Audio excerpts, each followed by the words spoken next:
तीसरी मरतबा उन्हें अगवा किया गया 7 महीने तक, और वहाँ पे उनके साथ बहुत ज़्यादा तशद्दुद की गई थी।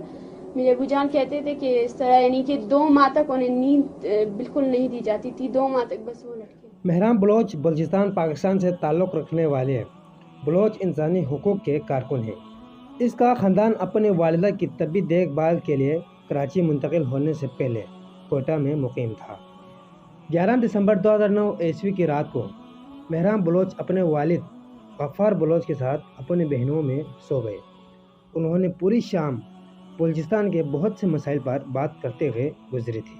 गफ्फार बलोच को मालूम था कि ये इनकी फैमिली के साथ आखिरी रात है। मेहराम बलोच कहती है कि 1 दहाई हो गई है, लेकिन मुझे अब भी याद है कि इसने उस रात जो कपड़ों का रंग पहना था, हम बमुश्किल सोए क्योंकि हमारे पास बात करने के लिए बहुत सी चीज़ें थी।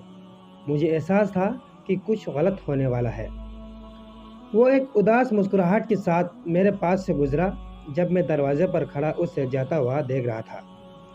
गफ्फार बलोच की इस वक्त की 16 साल बेटी मेहराम बलोच ने कहा, अगली सुबह बलोच को हॉस्पिटल जाते हुए सादा कपड़ों में मलबूस मर्दों ने अगवा कर लिया और माजी की तरह इसके साथ जबरी गुमशुदगियों का सिलसिला शुरू हुआ, जो अब तक पाकिस्तान के सबसे ज़्यादा शोरज़्यादा सूबे बलूचिस्तान में मामूल बन चुका है। बलोच बलूचिस्तान से लापता अफराद की तवील फहरिस्त में शामिल हो गया था। गफ्फार बलोच के अगवा के बाद इसकी बेटी 2009 ईस्वी में बैनर्स उठाए सड़कों पर आ गई और नारे लगाती रही। ये एहतजाज इसने 2 साल तक जारी रखा। पाकिस्तान में ख़वातीन की तरफ से पहनने वाले निकाब या स्कार्फ की बजाय सुर्ख और पीले रंग की पट्टियों के साथ रवायती बलोची सियाह चादर पहनकर मेहराम बलोच ने मज़ाहमती तहरीक के तालिब इल्म रहनुमा के तौर पर अपने किरदार को मुकम्मल तौर पर कबूल किया।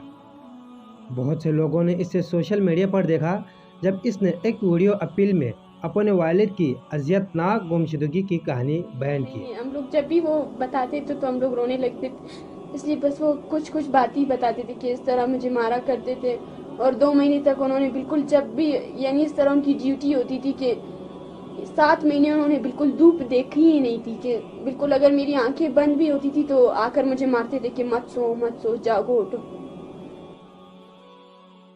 मेरी ज़िंदगी की वो 5 साल सबसे मुश्किल थे। मैं अपनी बहनों में सबसे बड़ी थी, इसलिए मुझे सबके लिए मजबूत होना था। मैं दुआ करूंगा कि मेरे वालिद वापस आ जाए। एक उम्मीद थी कि वो वापस आ जाएगा।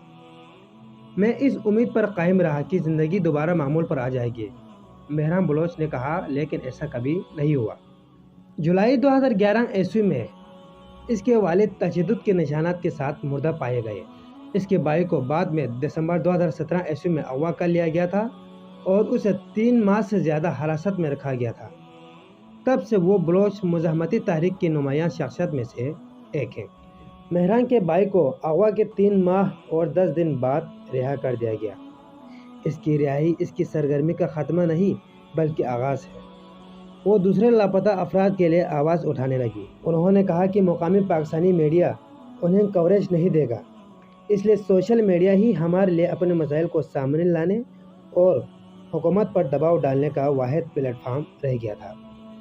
शुरू में मुझे नहीं मालूम था कि क्या लिखूं और क्या नहीं लिखूं। मैंने अपने अल्फाज का इंतखाब एहतियात से किया। ज़मीन पर मुनज़्ज़म होने के साथ साथ इसने सोशल मीडिया के ज़रिए एहतजाज को मुतहरिक किया और मुख्तलिफ ऑनलाइन नेटवर्क्स पर बलोच लापता अफराद के लिए एक आवाज़ बन गई और अभी भी 2023 ईस्वी में बलूचिस्तान मिसिंग पर्सन के लिए वो आवाज़ उठा रही है।